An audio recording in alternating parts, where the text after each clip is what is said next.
जय जोहार। हमारे पशुधन यूट्यूब चैनल में आज हमारे बीच दुग्ध विज्ञान एवं खाद्य प्रौद्योगिकी महाविद्यालय रायपुर से डॉक्टर सारंग फोपली, जो कि सहायक प्राध्यापक डेयरी माइक्रोबायोलॉजी में हैं, वो हमारे बीच उपस्थित हैं, जो आज हमें स्वच्छ दुग्ध उत्पादन, दुग्ध की गुणवत्ता को प्रभावित करने वाले कारक विषय पर अपना विचार रखेंगे। सर का लगभग 15 साल का कार्य अनुभव है। मैं सर का आपका यूट्यूब चैनल में स्वागत करता हूँ।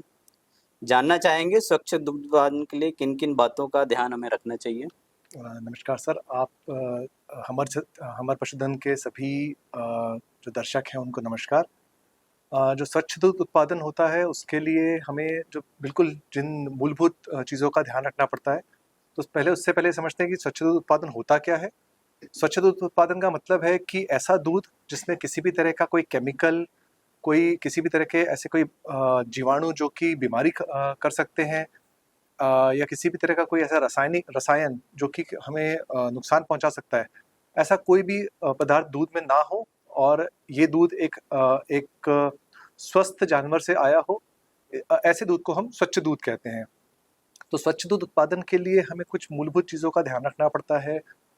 जैसे आपको सबसे पहले तो जो आपका पशु है उसका स्वास्थ्य अच्छा हो, जो उसके स्तन है किसी भी तरह का मेस्टाइटिस या फिर कोई अन्य बीमारी ना हो जो दूसरे जानवरों में फैल सके।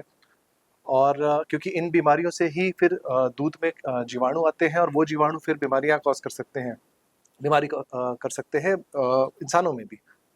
तो एक तो जानवर को लेके, फिर जो जानवर को हम जहाँ पे रखते हैं उसकी साफ सफाई, उस जगह का रख रखाव, ये बहुत महत्वपूर्ण है। इसके अलावा अगर हम देखें तो जो हम दूध दूहने के लिए बर्तन इस्तेमाल करते हैं, जो दूध देने के लिए जो दूसरा सामान इस्तेमाल होता है, उन सब की साफ सफाई बहुत बहुत महत्वपूर्ण है। अगर हम इन चीज़ों का ध्यान रखें तो स्वच्छ दूध उत्पादन बहुत आसान है। पर अगर हम इन चीज़ों में कहीं गलती करते हैं तो आप जानवर के स्वास्थ्य के साथ, और जो आपके कंज्यूमर्स हैं, जो दूध को पीने वाले हैं, उनके स्वास्थ्य के साथ भी हम खिलवाड़ करेंगे। ओके, मैं आगे आपसे जानना चाहूँगा कि जैसे दुग्ध और दुग्ध उत्पाद की गुणवत्ता को जांचने के लिए क्या क्या विभिन्न विधियां हैं और किन किन चीज़ों की जांच हम कर सकते हैं। जी, बहुत अच्छा सवाल सर आपका।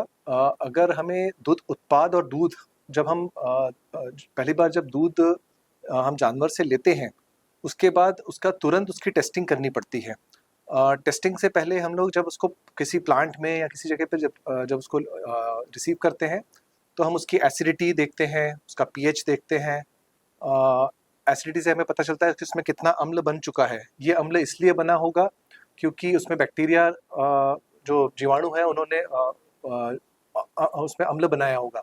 तो ये अम्ल से हमें आइडिया लग जाता है कि ये दूध अब खराब हो सकता है। तो जिसको हम खट्टापन कहते हैं दूध का, वो खट्टापन आना चालू हो रहा है। तो ऐसा दूध हमें नहीं पीना चाहिए, या अलग अलग उत्पाद बनाने के लिए इसको इस्तेमाल नहीं करना चाहिए। तो हम एक तो इसकी एसिडिटी चेक करते हैं, फिर इसकी एक जो स्थिरता है दूध की, उसको चेक करने के लिए क्लॉटन बॉइलिंग टेस्ट होता है, जो कि हम बहुत जल्दी कर सकते हैं, बहुत शॉर्ट पीरियड में हम इसको कर सकते हैं। फिर आपके जो दूसरे टेस्ट हैं, जिसमें माइक्रोबायोलॉजिकल टेस्टिंग आती है और केमिकल टेस्टिंग आती है और एडल्ट्रेशन की टेस्टिंग आती है। एडल्ट्रेशन में अलग अलग तरह के बहुत सारे लोग अलग तरह के केमिकल्स इसमें मिक्स करते हैं, यूरिया हुआ, डिटर्जेंट्स हुआ, जिससे सिंथेटिक दूध बनाया जाता है। तो इस तरह का जो सिंथेटिक पनीर बनता है, फिर उससे फिर और जो दूसरे खोआ बनता है, इन चीज़ों को टेस्ट करने के लिए हमारे पास किट्स होती हैं, ठीक है। और इन रेडीमेड किट्स के थ्रू हम कर सकते हैं, या फिर हमारे कॉलेज में भी बहुत सारे इस तरह के टेस्ट अवेलेबल हैं।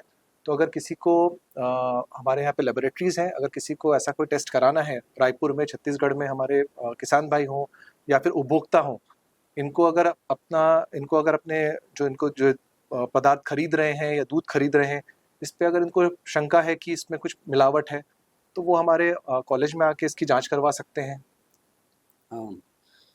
ऐसी कोई विधि है जिससे हम तुरंत दूध की गुणवत्ता, तुरंत कोई दूध लेके आता है अपन 5 मिनट या 10 मिनट के अंदर उनको बता सकें क्वालिटी उसके बारे में। जो दूध की गुणवत्ता के लिए जो सबसे पहला काम हम करते हैं, उसको हम इंग्लिश में, हम उसको अंग्रेजी भाषा में उसको ऑर्गेनोलेप्टिक टेस्ट कहते हैं। ऑर्गेनोलेप्टिक टेस्ट का मतलब बड़ा सादा सा होता है कि आप दूध को देख के ही और उसको सूंघ के ही बहुत सारी चीज़ें उसके बारे में बता सकते हैं। तो पहला तो टेस्ट ऑर्गेनोलेप्टिक टेस्ट हुआ, पर उससे कोई हमें बहुत डिटेल जानकारी नहीं मिलती। तो अगर हमें ज़्यादा अगर उसका टेस्ट करने हैं और जल्दी करने हैं, तो एक जैसा हमने बताया कि क्लॉटन बॉइलिंग टेस्ट एक होता है, फिर एक अल्कोहल टेस्ट होता है और एक एसिडिटी हुआ। तो और इसके सिवाय फिर एक MBRT टेस्ट होता है, जिसको हम methylene blue dye reduction test कहते हैं। ये सभी टेस्ट लगभग, कोई टेस्ट शायद 5 से 10 मिनट का टेस्ट होगा, कुछ 2 से 3 घंटे के टेस्ट हैं। ऐसा करके हम दूध की प्राथमिक जांच कर सकते हैं कि प्राथमिक स्तर पे क्या दूध में कोई मिलावट की गई है, क्या दूध की गुणवत्ता सही है कि नहीं। इसको छोड़ के अगर हमें दूध में पानी मिलाया गया है, जो कि बहुत ज़्यादा स्तर पे होता है, बहुत कॉमन प्रॉब्लम है, तो ऐसे में हम लैक्टोमीटर रीडिंग एक लेते हैं। उससे हमें एक बहुत जल्दी आइडिया लग जाता है कि इस दूध में पानी मिला है कि नहीं। ये आप घर पे भी कर सकते हैं। 50 से 60 रुपए का लैक्टोमीटर आता है, उसको दूध में डुबाएंगे और उसकी एक रीडिंग होती है। अगर उस रीडिंग से ऊपर की रीडिंग आ रही है, इसमें ऐसे दूध में पानी मिला होता है। तो ये जांच बड़े आसानी से की जा सकती है। ओके, बहुत बहुत धन्यवाद। आपके महाविद्यालय में दुग्ध की गुणवत्ता की जांच के लिए क्या क्या सुविधाएं हैं एवं इसके लिए हम लोग किससे संपर्क कर सकते हैं? जी, जैसे पहले भी हमने बात की कि हमने हमारे महाविद्यालय में, जो रायपुर में स्थित है 36 सिटी मॉल के बाजू में, वहाँ पे अगर आप अपने दूध का सैंपल लेके आते हैं या कोई आपका डेयरी प्रोडक्ट का कोई सैंपल लेके आते हैं, आपके यहाँ खोआ है, पनीर है और आपको इस पे शंका है, तो हमारे यहाँ पे पूरी की पूरी एक सेंट्रल इंस्ट्रूमेंटेशन यूनिट है। इस यूनिट का काम ही है कि हम अलग अलग तरह के सैंपल्स को टेस्ट करते हैं और उसकी गुणवत्ता जाँच करते हैं। तो हमने जितने भी तरह के एडल्ट्रेशन के प्रकार हमने सुने हैं कि यूरिया है, पानी मिला हुआ है या किसी तरह का डिटर्जेंट मिलाया गया है, इन सभी की जांच हमारे यहाँ पे हो सकती है और बहुत ही मामूली दरों पे की जाती है ये। तो हम जो बिल्कुल शुरुआती जो टेस्ट हैं वो 100-200 रुपये से लेके 500-600 रुपये तक की टेस्ट है। तो अगर आप किसी कंपनी में कार्यरत हैं या कोई आप अपना खुद का बिजनेस करना चाहते हैं, जो दूध का बिजनेस है, और आप किसी से दूध खरीद रहे हैं और आपको ऐसी कोई शंका है, तो आप अपना दूध का सैंपल लाइए और हमारे यहाँ पे आप जांच कर सकते हैं। इसके लिए आप हमारे कॉलेज में अधिष्ठाता से या फिर हमारे यहाँ पे जो सेंट्रल इंस्ट्रूमेंटेशन यूनिट के इंचार्ज हैं, उनसे आप संपर्क कर सकते हैं। अंत में एक क्वेश्चन आपसे पूछना चाहूँगा, बहुत ही हॉट टॉपिक चल रहा है अभी आज के डेट में, पनीर एनालॉग और गवर्नमेंट उसके पीछे बैन लगाने का क्या कारण है? सर, पनीर एनालॉग और जो दूसरे जो एनालॉग प्रोडक्ट्स होते हैं, इसमें बेसिकली ये करते हैं कि जो दूध में जो वसा होता है, फैट होता है, और उसको रिप्लेस करके उसमें दूसरे ओरिजिन का फैट डाला जाता है।